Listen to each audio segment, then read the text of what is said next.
ശരിക്ക് ചേട്ടൻ്റെ സ്ഥാനത്തുനിന്നും പിന്നെ ഗുരുസ്ഥാനത്തൊക്കെ ഉള്ളൊരു ആളാണ്. ഞങ്ങൾ പണ്ട് ഇതുപോലെ കാസറ്റില്ലേ, മാവേലി കൊമ്പത്ത് കാസറ്റ് സിദ്ദിഖ സൂപ്പർ ഹിറ്റുകൾ മാത്രം ചെയ്തുകൊണ്ടിരിക്കുന്ന സിദ്ദിഖ് ലാൽ എന്ന് പറയുന്ന ആ ബാച്ചിൽ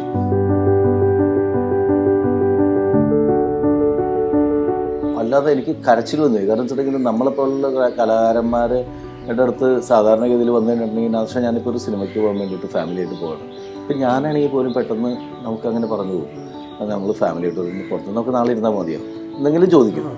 അതുപോലും ചോദിക്കാണ്ട് നമ്മളെ ഇരുത്തി എങ്ങനെ ഒരാളോട് പെരുമാറണം നിങ്ങൾ പഠിപ്പിക്കുന്ന ഒരു വിഭാഗം മലയാള സിനിമയിൽ ഗുരുസ്ഥാനത്ത് ഉണ്ടായിരുന്നു, ഇപ്പോഴും ഉണ്ട്. ആ ഒരു കാലഘട്ടം വെച്ച് നോക്കണം. ആ കാലഘട്ടത്തിൽ ഇത്രയും അധികം ആൾക്കാരെ 400 ദിവസം തുടർച്ചയായിട്ട് ആ സിനിമ കാണിപ്പിക്കുക എന്ന് പറയുന്നത് ഗോഡ് ഫാദറാണ്. അതൊരു ചെറിയ ടാസ്ക് അല്ല. അപ്പോൾ അത് അങ്ങനെ ചെയ്തിട്ടുള്ള നമ്മൾ അതിൽ വർക്ക് ചെയ്തിട്ടുണ്ടെങ്കിൽ ഉറപ്പായിട്ടും അതിൻ്റെ ഇൻഫ്ലുവൻസ് നമ്മളിൽ വരും. ഇപ്പൊ നാർഷക്ക് ഈ റാഫിക്ക് 3 വേർഷൻസ് പറയുന്ന പറഞ്ഞിട്ടുണ്ട് ഈ കഥകൾ പറയുമ്പോഴത്തേക്ക്. 3 അല്ല, അത് ഓർമ്മിപ്പിക്കല്ലേ. 3 അല്ല, ദിലീപൻ്റെ അടുത്ത് പറഞ്ഞിട്ടുണ്ടായിരുന്നു. റാഫി ഭായി ആദ്യമായിട്ട് ഒരു സാധനം ഫസ്റ്റ് പറയും. 1000ത്തിന് മേളിൽ സ്റ്റേജ് ഷോ ചെയ്യാൻ ഭാഗ്യം ലഭിച്ചിട്ടുണ്ട്. പക്ഷെ ഇപ്പോഴും ഒരു പുതിയ സ്റ്റേജിൽ കയറുമ്പോൾ കൈകാലം പോകും. അതുപോലെ ഈ മൂന്നാമത്തെ പ്രാവശ്യം നിങ്ങൾ ചിരിച്ചില്ലെങ്കിൽ ആ കോമഡി സിനിമയിൽ ഉണ്ടാവില്ല എന്ന് പറയണത് ശരിയാണ്. കാരണം ഈ ഹ്യൂമർ മാത്രം നമുക്ക് ഇത് ചിരിക്കും എന്ന് നമുക്ക് ഒരു ഉറപ്പില്ല. ചെങ്കാശി പണ്ണത്തിൽ തന്നെ സലീം കുമാർ പാവം മെൻ്റൽ ഡിസൂസി ആയിപ്പോയി എന്ന് പറയുന്നുണ്ട്. അത് നമുക്ക് ചിരി വന്നില്ല. എൻ്റെ പഞ്ചായത്തിൽ ഹുങ്ക് പെരുത്ത വിളാരികൾ ആ പാട്ട് അത് ഞാൻ എഴുതിയാണെന്ന് പലർക്കും അറിയാൻ പാടില്ല. പഞ്ചായത്തിൽ ആ പാട്ട് നിങ്ങൾ എഴുതിയാണോ? ഞാൻ പറഞ്ഞ അതെ, പക്ഷെ അത് നല്ല പാട്ടാണല്ലോ. എന്നോ ഞാൻ എൻ്റെ മുറ്റത്തോരത്ത് ആ പാട്ട് പറയുമ്പോഴും അത് ഞാൻ മ്യൂസിക് ചെയ്താന്ന് പറയുമ്പോഴും പക്ഷെ അത് നല്ല പാട്ടാണല്ലോ. കുറച്ച് ആൾക്കാർക്ക് ഒരു തോന്നലുണ്ടോ മിമിക്രി എന്ന് പറയുമ്പോൾ അതൊരു വേറൊരു കല, അതൊന്നൊരു കലയായിട്ടോ അല്ലെങ്കിൽ അതൊരു ഇതായിട്ടോ ഒന്ന് അംഗീകരിക്കാൻ ഇപ്പോഴും മടിയുള്ള കുറേ ആൾക്കാരുണ്ട്. So hi hello viewers, this is filmi beat presents untold with Ajin. ഇന്ന് നമ്മുടെ കൂടെ കുറച്ച് അൺടോൾഡ് സ്റ്റോറീസ് പറയാനുള്ളത്. മലയാളത്തിലെ ഒരുപാട് കാത്തിരിക്കുന്ന കോമ്പിനേഷനിലൊന്നാണ് റാഫി നാദർഷ. അപ്പോൾ അവരൊരു സിനിമയായിട്ട് എത്താണ് once upon a time in Kochi. അപ്പോൾ അതിൻ്റെ വിശേഷങ്ങളായിട്ട് നമ്മളൊപ്പം ചേരുന്നു റാഫി നാദർഷ. സോ രണ്ടുപേർക്കും വെൽക്കം ടു ദി ഷോ. ഇപ്പോൾ ഈ നിങ്ങളൊരു കോമ്പിനേഷൻ ഉണ്ട്, 2 വഴിക്ക് സഞ്ചരിക്കുന്ന 2 പേരാണെന്ന് പറയാം. എന്നിരുന്നാലും ദില്ലിവാല രാജകുമാരനിൽ നാദർഷക്ക് അഭിനയിച്ചിട്ടുണ്ട്, റാഫിക്ക അത് എഴുതിയിട്ടുണ്ട്. ശരിക്കും നിങ്ങൾ എത്രാമത്തെ കഥ ഈ സിനിമയാണ് നിങ്ങൾ ഡിസ്കസ് ചെയ്തിട്ടുള്ളതിൽ വെച്ച്?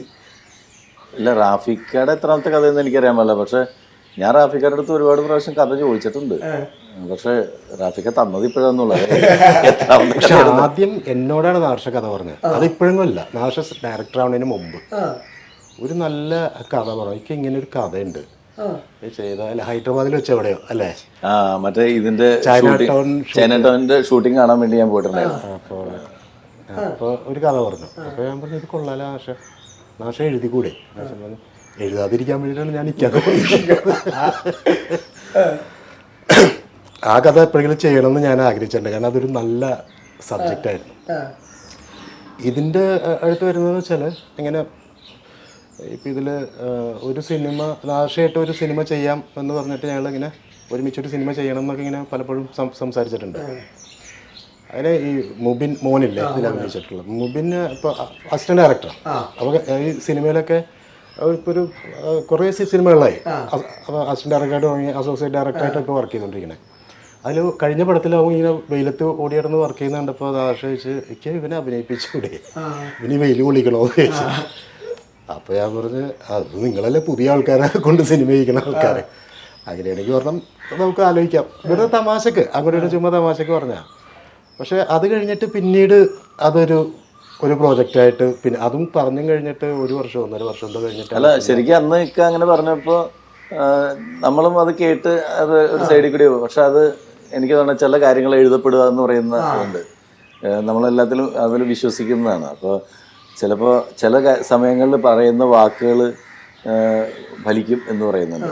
അപ്പോൾ അങ്ങനെ ആ സമയത്ത് പക്ഷെ അത് കറങ്ങി തിരിഞ്ഞു വന്നപ്പോൾ ഈ സബ്ജക്റ്റുമായിട്ട് ബന്ധപ്പെട്ട് വന്നപ്പോൾ കറക്റ്റ് മുബിന് ആപ്റ്റായിട്ട് ഫീൽ ചെയ്തൊരു സബ്ജക്റ്റാണ്.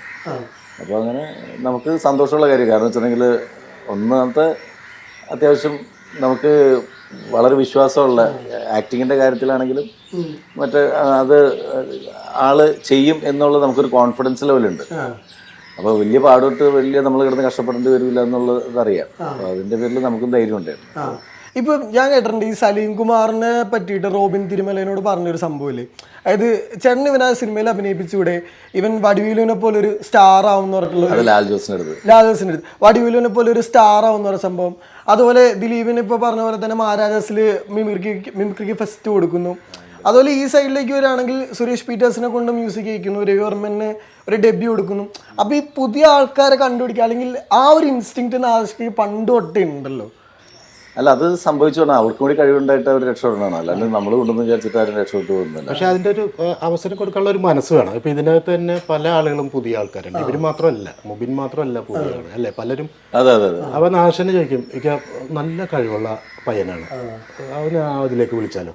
അപ്പോൾ നമുക്ക് സന്തോഷമാണ്. കാരണം ഒരു പുതിയ ആൾ വരുമ്പോൾ ഒരാൾക്കൊരു അവസരം ഉണ്ടാവുന്നു, അതൊരു കാര്യം. സിനിമക്കൊരു ഫ്രഷ്നെസ് വരും. അങ്ങനെ രണ്ട് ഗുണമുണ്ട്, രണ്ട് സൈഡിലേക്കും ഗുണമുണ്ട്. ഇപ്പൊ സുരേഷ് പീറ്റേഴ്സിന്റെ കാര്യമെല്ലാം അങ്ങനെയാണ്. അപ്പൊ നമ്മളൊരു ആൽബം മാത്രം അന്ന് സുരേഷ് ചെയ്തിട്ടുള്ളൂ. അത് കേട്ടപ്പോൾ ഒരു താല്പര്യം തോന്നിയിട്ട് ഒരു സിനിമ ചെയ്യിച്ച് നോക്കാമെന്ന് അങ്ങനെ വിചാരിച്ചാണ്. മുബിന്റെ കാര്യത്തിൽ അങ്ങനെ തന്നെയാണ്. ഇപ്പൊ എന്റെ മോനെ അഭിനയിപ്പിക്കണം, അവൻ എൻ്റെ അടുത്ത് പറഞ്ഞിട്ടില്ല സിനിമയാണെന്നുള്ള. അവനായിട്ട് +2 പഠിക്കുന്ന സമയം മുതൽ തീരുമാനിച്ചു. ആദ്യം എഞ്ചിനീയറിംഗിന് പോകണമെന്ന് പറഞ്ഞിട്ട് അതിന് പ്രിപ്പറേഷനൊക്കെ ആയിരുന്നു. ഇടയ്ക്ക് വെച്ചിട്ട് നിർത്തിയിട്ട് പറഞ്ഞ് സിനിമ മതി എന്ന് പറഞ്ഞു. അങ്ങനെയാണ് പിന്നെ എഞ്ചിനീയറിംഗ് വേണ്ട, വിഷ്വൽ കമ്മ്യൂണിക്കേഷൻ കഴിഞ്ഞിട്ട് കോയമ്പത്തൂർ പഠിക്കാൻ പോയി. അപ്പോഴൊന്നും ഞാൻ പോണ വഴിക്ക് പോയിക്കോട്ടെ എന്ന് വിചാരിച്ചല്ലാതെ. പക്ഷേ ആള് ഒരു 6-7 വർഷം സിനിമയിൽ തന്നെ ഉറച്ചു നിന്ന് കുറേ സിനിമകളിൽ വർക്ക് ചെയ്തു.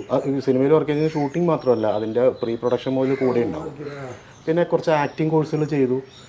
പിന്നെ അനുപങ്കറിൻ്റെ ഇൻസ്റ്റിറ്റ്യൂട്ടിൽ പോയിട്ട് ഒരു കോഴ്സ്, ആക്ടിങ്ങിൻ്റെ ഒരു കോഴ്സ് പ്രത്യേകിച്ച് ചെയ്തു. കുറേ ഷോർട്ട് ഫിലിംസിൽ അഭിനയിച്ചു. ഈ വിഷ്വൽ കമ്മ്യൂണിക്കേഷൻ ആയതുകൊണ്ട് അവരുടെ ഒരു ഗ്രൂപ്പ് ഉണ്ടല്ലോ, അവരിടയ്ക്കിടയ്ക്ക് ഷോർട്ട് ഫിലിംസ് ചെയ്യും. അങ്ങനെ കഴിഞ്ഞതാണ് ഒരു ഷോർട്ട് ഫിലിം ഫെസ്റ്റിൽ അവൻ ബെസ്റ്റ് ആക്ടറായി. അപ്പോൾ അത്രയും പിന്നെ ഇതിൽ ഉറച്ചു നിൽക്കുന്നുണ്ടെന്നുള്ള ഉറപ്പുമായി. അതിനുശേഷമാണ് ഒരവസരം കൊടുത്തു നോക്കാം എന്നിങ്ങനെ മനസ്സിൽ വിചാരിച്ചത്. അപ്പോൾ ആളുടെ ഒരു അധ്വാനം കൂടി ഉണ്ട് ഇതിലേക്ക് വരാനായിട്ടുള്ള. ഇപ്പൊ ഈ റാഫിക്ക് 3 വേർഷൻസ് പറയുന്നുണ്ട് കഥകൾ പറയുമ്പോഴത്തേക്ക്. 3 അതാ ഓർമ്മിപ്പിക്കല്ലേ. 3 നമുക്ക് ഒരു വർഷം തന്നെ നമ്മൾ എഴുതി ഫലിപ്പിക്കാനോ, അല്ലെങ്കിൽ ഇത് നമ്മൾ റാഫിക്ക ആദ്യം ഒരു കഥ പറയും. ആ കഥ പറയുമ്പോൾ തന്നെ നമുക്ക് ഇത് ഓക്കെ കേട്ടോ നല്ലതാണെന്ന് പറയും. അപ്പോൾ നമ്മളത് വെച്ച് മുന്നോട്ട് പോയിക്കൊണ്ടിരിക്കുന്ന സമയത്ത് പിറ്റേ ദിവസമായിരിക്കും വിളിച്ചിട്ട് അതെ വേറൊരു സാധനം പറയാം എന്ന് പറഞ്ഞിട്ട് അത് അവനേക്കാൾ കുറച്ചുകൂടി വെറൈറ്റിയുള്ള വേറെ എന്തെങ്കിലും നമ്മൾ ഇത് കൊള്ളാലേക്കാ ഇതൊക്കെ. അങ്ങനെ അത് കേട്ട് നമ്മളിങ്ങനെ ഇരിക്കുന്ന സമയത്ത് വേറെ, അതായത് ഒരു സീൻ തന്നെ ഒരു 3-4 ടൈപ്പ്, അത് അപൂർവമായിട്ട്. അതെ, പക്ഷേ ഈ പറയുന്ന സാധനങ്ങളൊന്നും വേസ്റ്റ് അല്ല എന്നുള്ളത് ഞാൻ എഴുത്തിക്കൊണ്ട് പൊക്കി പറഞ്ഞല്ല. അല്ലാണ്ട് ഈ നമുക്ക് കൺഫ്യൂഷൻ അടിക്കും. സത്യം പറഞ്ഞിട്ടുണ്ടെങ്കിൽ അതിൽ നിന്ന് ഏറ്റവും നല്ല സെലക്ട് ചെയ്യാൻ പറ്റുക എന്ന് പറയുന്നതാണ് റിസ്ക്. ഈ പറയുന്നതിൽ ഏതെങ്കിലും സാധാരണഗതിയിൽ ആരെങ്കിലും ഒരു 4 അഭിപ്രായം പറഞ്ഞിട്ടുണ്ടെങ്കിൽ 4 ഏതെങ്കിലും ഒരെണ്ണം നമുക്ക്. ഇത് റാഫിക്കാനൊക്കെ സംബന്ധിച്ച് റാഫിക്കയുടെ ഒരു എക്സ്പീരിയൻസ്, റാഫിക്കയുടെ ഒരു ടാലൻറ്റും അനുസരിച്ചിട്ട് റാഫിക്ക പറയുന്ന ഈ 4 സാധനം 4 തലത്തിലുള്ളതായിരിക്കും. നമ്മൾ എങ്ങനെ ചിന്തിച്ചിട്ടുണ്ടെങ്കിൽ അത് അത്രയും ക്വാളിറ്റി ഉണ്ടാവും. അപ്പോൾ അതിൽ നിന്ന് നമ്മൾ ഇപ്പോൾ എൻ്റെ അടുത്ത് ഇവൻ ദിലീപാണല്ലോ ഏറ്റവും കൂടുതൽ റാഫിക്കയുടെ പാട് ചെയ്തത്. ദിലീപ് എൻ്റെ അടുത്ത് പറഞ്ഞിട്ടുണ്ടായിരുന്നു, റാഫി ഭായി ആദ്യമായിട്ട് ഒരു സാധനം ഫസ്റ്റ് പറയും, അത് തന്നെ നിൻ്റെ മനസ്സിൽ കിടക്കണം കേട്ടോ. അത് കാരണം അത് ഉഗ്രം സാധനം. പിന്നെ പറയുന്നത് എല്ലാം ഡിഫറെൻ്റ് ആയിട്ടുള്ള സാധനങ്ങൾ പറയും. അപ്പോൾ നമുക്കിതെല്ലാം എടുത്താൽ കൊള്ളാമെന്നൊരു തോന്നൽ വരും. അപ്പോൾ ഏതാന്ന് വെച്ചിട്ടുണ്ടെങ്കിൽ ആദ്യം തന്നെ ഫിക്സ് ചെയ്യണം കേട്ടോ എന്ന് പറഞ്ഞിട്ടുണ്ടായിരുന്നു. അപ്പോൾ ആദ്യം തന്നെ ഒരു സാധനം ഫിക്സ് ചെയ്ത് പോകണം. പക്ഷേ എനിക്കത് പറ്റിയില്ല. കാരണം വെച്ചിട്ടുണ്ടെങ്കിൽ നമ്മൾ ഏത് കേൾക്കുന്നത് എല്ലാം നല്ലതാണ്. അത് ഇപ്പോൾ എൻ്റെ അടുത്ത് ഉദയകൃഷ്ണല്ലേ, ഉദയനായിട്ട് ഞങ്ങൾ സംസാരിക്കുമ്പോൾ ഉദയൻ പറയും ഏറ്റവും അതായത് ഭയങ്കര ജീനിയസ് ആയിട്ടുള്ള ഒരു സീൻ, അല്ലെങ്കിൽ ഒരു സീൻ എങ്ങനെ വർക്ക് ചെയ്യണമെന്ന് നമ്മൾ ടെൻഷൻ അടിച്ചുകൊണ്ടിരിക്കുന്ന സമയത്ത് ഒരു സീനിൻ്റെ പല വേർഷൻ പറയാൻ പറ്റുന്ന റൈറ്റേഴ്സിൽ ഒരാളാണ്. അതുപോലെ ഈ മൂന്നാമത്തെ പ്രാവശ്യം നിങ്ങൾ ചിരിച്ചില്ലെങ്കിൽ ആ കോമഡി സിനിമയിൽ ഉണ്ടാവില്ല എന്ന് പറയണം, ശരിയാണ്? അങ്ങനെയല്ല, നമ്മൾ ചിലത് പെട്ടെന്ന് പറയുമ്പോൾ നമുക്ക് ചിരി വരും. പക്ഷെ അത് വേറെ ആളോട് നമ്മൾ റിപ്പീറ്റ് ചെയ്യുമ്പോൾ അയാൾ ചിലപ്പോൾ അത്രയും കിട്ടിയില്ലെങ്കിൽ, കാരണം ഈ ഹ്യൂമർ മാത്രം നമുക്ക് ഇത് ചിരിക്കും എന്ന് നമുക്ക് ഒരു ഉറപ്പില്ല. ചില തമാശകൾ നല്ല ഉറപ്പുണ്ടാവും, അത് തമാശയാണ്. ഒരു സീനിൻ്റെ സിറ്റുവേഷനിൽ വരുന്ന ഒരു റിയാക്ഷൻ, അതിനോട് റിയാക്ട് ചെയ്ത് പറയുന്ന ഒരു കാര്യമായിരിക്കും. അതെപ്പോഴും ചിരിക്കുമെന്ന് എനിക്കറിയില്ല. ഇപ്പോൾ തെങ്കാശി പണ്ണത്തിന് തന്നെ സലീം കുമാർ പാവം മെൻ്റൽ ഡിസൂസ ആയിപ്പോയി എന്ന് പറയുന്നുണ്ട്. അത് നമുക്ക് ചിരി വന്നില്ല. അത് കാരണം അതങ്ങനെ ഭയങ്കര കോമഡി ആയിട്ട് ചിരിച്ചു ചെറുതായിട്ട്. പക്ഷെ ഡൗട്ട് ഉണ്ടായിരുന്നു തിയേറ്ററിൽ വർക്കാവും. പക്ഷെ ആ സിനിമയിൽ ഏറ്റവും കൂടുതൽ ചിരിച്ചതിലൊന്നും അതാണ്. അപ്പോൾ അത് ചിരിച്ച് കഴിഞ്ഞാലേ നമുക്ക് അറിയാൻ പറ്റുള്ളൂ. പിന്നെ അതിന്റെ പോസ്റ്റർ ഇറങ്ങിയപ്പോ ബ്യൂട്ടിഫുൾ ഹിറ്റ് എന്ന് പറഞ്ഞിട്ട് നിങ്ങൾ പോസ്റ്റർ അതിലെ ലാലേട്ടന്റെ ഡയലോഗിൽ പുള്ളി എല്ലാം ബ്യൂട്ടിഫുൾ എന്ന് പറഞ്ഞിട്ടാണ് പറയുന്നത് അതിൻ്റെ അകത്ത്. അപ്പോൾ അത് വെച്ചിട്ട് കൊടുക്കുന്നത്. അത് വെച്ചിട്ട് ഈ പ്രേക്ഷകർക്ക് ഒരു എക്സ്പെക്ടേഷൻ ഉണ്ടാവുമല്ലോ, നിങ്ങൾ രണ്ടുപേരും സിനിമ ചെയ്യുമ്പോൾ ഇതൊരു ആദർശ സിനിമ ആയിരിക്കും അല്ലെങ്കിൽ ഇതൊരു റാഫി സിനിമ ആയിരിക്കും എന്ന്. ആ ഒരു കൺക്ലൂഷനിലേക്ക് എത്താൻ നിങ്ങൾ ശരിക്കും എത്രമാത്രം കൺഫ്യൂഷൻസിൽ കടന്നു പോയിട്ടുണ്ട്? അങ്ങനല്ല, ഇത് എനിക്കൊരു ധൈര്യം എന്ന് വെച്ചിട്ടുണ്ടെങ്കിൽ റാഫിക്കാട് ഒരു എക്സ്പീരിയൻസ്, റാഫിക്ക് ചെയ്തിരിക്കുന്ന മുൻ സിനിമകൾ, ആ സിനിമകൾ കാരണം വെച്ച് കഴിഞ്ഞാൽ നമ്മൾ ശിഷ്യൻ്റെ സ്ഥാനത്താണ്. ഞാൻ സിദ്ദിഖ, ലാലേട്ടൻ, റാഫി, മെക്കാട്ടിൻ തുടങ്ങിയ ഇവരുടെയൊക്കെ ശിഷ്യനാകാൻ ശരിക്കും നമ്മൾ അവരെ ആ ഗുരുസ്ഥാനത്ത് കാണുന്നതാണ്. ഇപ്പോൾ പ്രിയൻ സാറാണെങ്കിലും സത്യേട്ടനാണെങ്കിലും. അപ്പോൾ നമ്മൾ അവരുടെ സിനിമകൾ കണ്ടു വളർന്ന ആൾക്കാരാണ്. അവർ ചെയ്തിരിക്കുന്ന പോലെയുള്ളൊരു സിനിമ ചെയ്യണമെന്ന് കൊതിച്ചു വന്ന ആൾക്കാരാണ്. അപ്പോൾ അതിൻ്റെ ഏതെങ്കിലും ഒരു മൂലയ്ക്ക് കൂടിയെങ്കിലും നമ്മളുടെ സിനിമകൾ അത്രയും അഭിപ്രായം പറഞ്ഞില്ലെങ്കിലും കൊള്ളട്ടെ എന്ന് പറഞ്ഞിട്ട് ചിരിച്ചു എന്നൊക്കെ പറയുമ്പോൾ തന്നെ സത്യത്തിൽ അത്രയും തന്നെ. ഇപ്പോൾ ആദ്യത്തെ സിനിമ ഞാൻ ഡയറക്റ്റ് ചെയ്യുമ്പോഴും അത്രയും തന്നെ ആഗ്രഹമുള്ളത്. ഏകദേശം അവരുടെയൊക്കെ സിനിമകളുടെ ഒരു മൂലയ്ക്ക് കൂടിയെങ്കിലും നമ്മളുടെ എത്തണം എന്ന് പറയുന്നത്. അപ്പോൾ തീർച്ചയായിട്ടും ഇത് ഈ ഒരു കോമ്പിനേഷൻ എന്ന് പറയുന്നത് എന്നെ സംബന്ധിച്ച് എൻ്റെ ഒരു ഭാഗ്യമായിട്ടാണ് ഞാൻ കരുതുന്നത്. അപ്പോൾ നമ്മൾ കൊതിച്ച് കുറേ നാൾ ചോദിച്ച് നടന്ന് നമുക്ക് കിട്ടി. പിന്നെ ഇത് പ്രേക്ഷകർ എത്രത്തോളം ഏറ്റെടുക്കുക എന്ന് പറയുന്നതാണ്. അവർക്ക് റാഫി, നാദർഷ എന്ന് പറയുന്ന സംഭവം വലിയ കാര്യങ്ങളൊന്നുമല്ല പ്രേക്ഷകരെ സംബന്ധിച്ചിട്ട്. അവരൊരു പടം കാണാൻ വന്നിരുന്നിട്ടുണ്ടെങ്കിൽ XY ആര് ചെയ്താലും അവർക്ക് പ്രശ്നമൊന്നുമില്ല. അവർ പടം കണ്ട് കൊള്ളാമെങ്കിൽ കൊള്ളാമെന്ന് പറയും, കൊള്ളില്ലെങ്കിൽ കൊള്ളില്ലെന്ന് പറയും. അവരെ സംബന്ധിച്ച് വേറെ സെൻറ്റിമെൻറ്റ്സ് ഒന്നുമില്ല. പക്ഷെ നമ്മൾ ഈ വർക്ക് ചെയ്തുകൊണ്ടിരിക്കുന്ന സമയത്ത് നമുക്ക് തോന്നുന്ന മാനസിക അടുപ്പങ്ങളും കാര്യങ്ങളൊക്കെയാണ് ഈ സിനിമയ്ക്ക്. അത് സിനിമയ്ക്ക് ഒരുപാട് ഗുണം ചെയ്തിട്ടുണ്ട് തീർച്ചയായിട്ടും. എന്നെ സംബന്ധിച്ച് എൻ്റെ പല കാര്യങ്ങളും എനിക്കിപ്പോഴും സംശയമുള്ള ആളാണ്. സിനിമ ഭയങ്കര എല്ലാം പെർഫെക്റ്റായിട്ട് ചെയ്യുന്ന ഡയറക്ടർ ഒന്നുമല്ലേ. സംശയങ്ങൾ വരാം. ആ സംശയങ്ങൾ ഞാൻ എൻ്റെ ഗുരുസ്ഥാനത്തുള്ളവരടുത്ത് ഞാൻ ചോദിച്ച് മനസ്സിലാക്കി. പല സീൻസും അല്ലെങ്കിൽ പല കാര്യങ്ങൾ ചോദിച്ച് മനസ്സിലാക്കി തന്നെ ഞാൻ മുന്നോട്ട് പോകുന്ന ആളാണ്. അതിനിപ്പോൾ ഈ സിനിമ 7ാമത്തെ സിനിമയാണ്. ഈ സിനിമ ചെയ്യുമ്പോഴും അതായത് തമിഴ് ഉൾപ്പെടെ ആദ്യത്തെ സിനിമ ചെയ്തില്ലേ അമരക്തരം പോലെ, ആ സിനിമ ചെയ്യുമ്പോൾ അതേ പേടി തന്നെയാണ് എനിക്ക്. ഇനിയിപ്പോൾ അടുത്ത സിനിമ ചെയ്യുമ്പോഴും അതേ പേടി തന്നെ ആയിരിക്കുള്ളൂ. അതിപ്പോൾ സ്റ്റേജിനെ സംബന്ധിച്ച് ഇപ്പോൾ ഞങ്ങൾ സ്ഥിരം സ്റ്റേജ് ഷോ ഇപ്പോഴും ചെയ്തുകൊണ്ടിരിക്കുന്നതല്ലേ. എനിക്ക് തോന്നുന്ന ഒരു 1000ത്തിന് മേളിൽ സ്റ്റേജ് ഷോ ചെയ്യാൻ ഭാഗ്യം ലഭിച്ചിട്ടുണ്ട്. പക്ഷേ ഇപ്പോഴും ഒരു പുതിയ സ്റ്റേജിൽ കയറുമ്പോൾ കൈകാലം പിറക്കും. ഇപ്പോഴും പിറക്കും. ആദ്യത്തെ ഒരു പാട്ട് പാടാൻ കയറുമ്പോഴൊക്കെ ഒരു വിറവിലും ഒരു മൂത്രമൊഴിക്കാൻ പോക്കും ഒരു വെള്ളം കുടിക്കാൻ പോക്കും തോന്നലൊക്കെ. ആ ഒരു ടെൻഷനുണ്ട്. ഞാനത് ഒരു ഷോയ്ക്ക് ചിത്ര ചേച്ചിയുടെ കൂടെ പാടാനായിട്ട് എനിക്കൊരു ഭാഗ്യമുണ്ടായിരുന്നു. UK UK ഷോയ്ക്ക്. അപ്പോൾ ചിത്ര ചേച്ചിയുടെ അടുത്ത് ചേച്ചി വെച്ച് എന്ത് പറ്റി നാശമെന്ന് ഞാൻ പറഞ്ഞില്ല ചേച്ചി ഇപ്പോഴും ടെൻഷനുണ്ട്. ഫസ്റ്റ് പാട്ട് പാടാൻ കയറുമ്പോഴൊക്കെ ഒരു ചേച്ചി പറഞ്ഞാൽ അത് നല്ലതാണ്, അത് കളയണ്ട. അതായത് നമുക്ക് അതിനോട് തോന്നുന്ന ഒരു ഉത്തരവാദിത്വം ഉണ്ടല്ലോ, ആ ജോലിയോട് തോന്നുന്ന ആ ഉത്തരവാദിത്വം മനസ്സിലുള്ളതിൻ്റെ പേരിലാണ് അതിന് ഗുരുത്വം എന്ന് പറയുന്നത്. അപ്പോൾ പിന്നെ എനിക്ക് സമാനമായി. അല്ലെങ്കിൽ അതുവരെ ഞാൻ പേടിച്ചിട്ടുണ്ട്. കാരണം വെച്ചിട്ടുണ്ടെങ്കിൽ ഇത്രയും സ്റ്റേജ് കഴിഞ്ഞിട്ട് ഇപ്പോൾ ഈ കൈകാലും പറവിൽ ഞാനതിൽ കോൺഫിഡൻസ് ഇല്ലേ എന്നൊക്കെ വിചാരിച്ചത്. പക്ഷേ നമ്മളുടെ ഈ പറഞ്ഞ പോലെ ഗുരുസ്ഥാനത്തുള്ള ആളാണ് ചിത്ര ചേച്ചിയാണ്. ചേച്ചിയൊക്കെ പറയുമ്പോൾ നമുക്ക് അപ്പോഴും ആശ്വാസമാണ്. ശരി, ഇത് കൊള്ളാം, അതങ്ങനെ ഇരിക്കട്ടെ എന്ന് വിചാരിച്ചു. പിന്നെ അതുമായിട്ട് മുന്നോട്ട് പോകും. ഇപ്പം ഈ കേശുവിലൊരു സീൻ ഉണ്ടല്ലോ, അതായത് ഈ അമ്മുമ്മയായിട്ട് ഉർവശി കമ്മ്യൂണിക്കേറ്റ് ചെയ്യണ ഒരു സീൻ ഉണ്ടല്ലോ, അങ്ങനെ തരത്തിലാന്ന് പറയുന്ന സീൻ. അത് ശരിക്കും സിനിമയിൽ നിങ്ങൾ വന്ന് അവതരിപ്പിച്ച സ്കിറ്റല്ല, അത് ഒരു റിയൽ ലൈഫിലുണ്ടായ ഒരു കാര്യം. അതിലൊരു ഇൻഫ്ലുവൻസ് എപ്പോഴും ഉണ്ടല്ലോ. ഇപ്പം ഈ പറഞ്ഞ പോലെ തന്നെ പഞ്ചായത്തിലെ പാട്ടുണ്ടല്ലോ പാണ്ടിപ്പടയിൽ, ശരിക്കും ആ പാട്ടിന് ഒരു ഡിഫറൻറ്റ് ജോണറല്ലേ. കാരണം അതിനകത്ത് നായകനോട് ആദ്യമായിട്ട് ഇഷ്ടം തോന്നുന്ന ആ പാട്ടിലാണ്. 2 വില്ലന്മാർ തമ്മിലുള്ള ഒരു കോൺഫ്ലിക്റ്റുകൾ നടക്കുന്ന ആ പാട്ടിലാണ്. വില്ലൻ നായകനെ ഔട്ട്ഷൈൻ ചെയ്യുന്നത് ആ പാട്ടിലാണ്. തിരിച്ച് സംഭവിക്കുന്നത് ശരിക്കും ആ പാട്ടിൽ ലിറിക്സ് എഴുതുമ്പോഴത്തേക്ക് എന്തായിരുന്നു അതിൻ്റെ ഒരു പ്രോസസ്സ്? എനിക്ക് സിനിമയിൽ കിട്ടിയ ഭാഗ്യങ്ങളിലൊന്നാണ് ആ സിനിമയിൽ എനിക്ക് പാട്ട് എഴുതുന്നത്. ഇപ്പം ഇന്ത പഞ്ചായത്തിൽ ഹുങ്ക് പെരുത്ത വെളറിവേളു ആ പാട്ട് അത് ഞാൻ എഴുതിയാണെന്ന് പലർക്കും അറിയാൻ പാടില്ല. കാരണം എന്ന് വെച്ചിട്ടുണ്ടെങ്കിൽ പറയുമ്പോൾ എല്ലാവരും പറയും ഈ നിങ്ങളുടെ ഈ പാരഡി പാട്ടുകൾ പോലെയാണ് നിങ്ങളുടെ എല്ലാ പാട്ടുകളും എന്നൊക്കെ പറയട്ടെ. ഞാനിങ്ങനെ പറയുമ്പോൾ പഞ്ചായത്തിൽ ആ പാട്ട് നിങ്ങൾ എഴുതിയാണോ? ഞാൻ പറഞ്ഞാൽ അതെ. പക്ഷെ അത് നല്ല പാട്ടാണല്ലോ.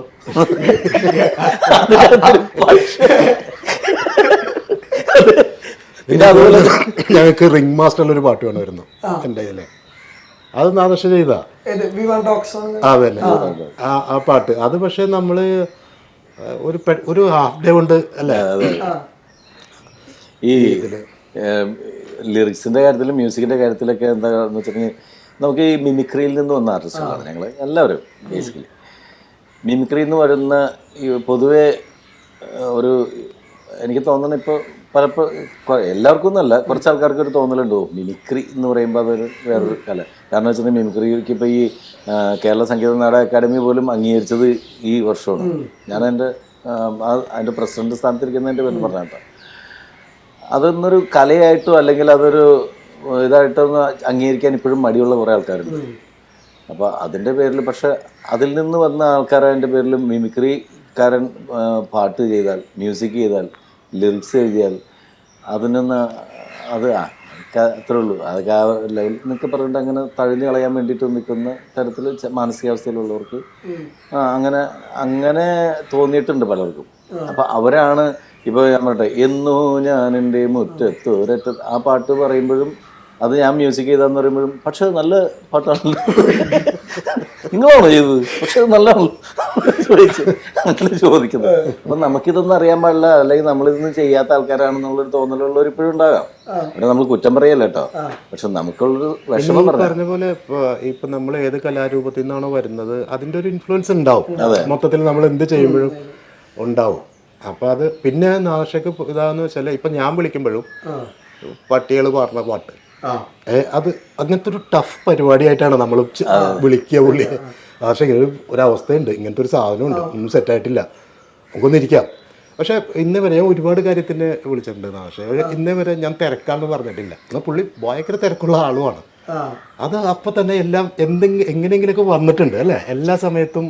അല്ല അത് എന്നെ ശരിക്ക് അത് പഠിപ്പിച്ച് സിദ്ദിഖായാണ്, നമ്മുടെ ഡയറക്ടർ മരണപ്പെട്ട. ശരിക്ക് ചേട്ടൻ്റെ സ്ഥാനത്തുനിന്നും പിന്നെ ഗുരുസ്ഥാനത്തൊക്കെ ഉള്ളൊരു ആളാണ്.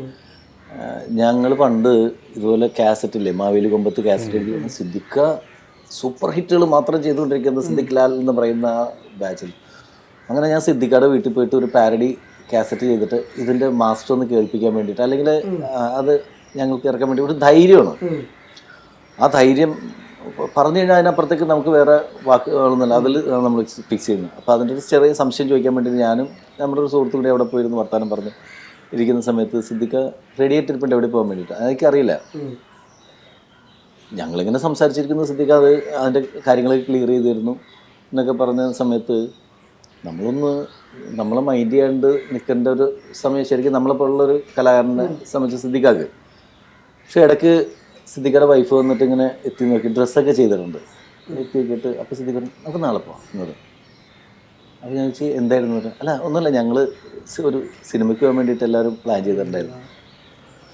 അപ്പോൾ ഞാൻ പറഞ്ഞു അയ്യോ അത് അങ്ങനെയായിരുന്നു. അല്ല കുഴപ്പമില്ല അല്ല സാറല്ല നമുക്കത്.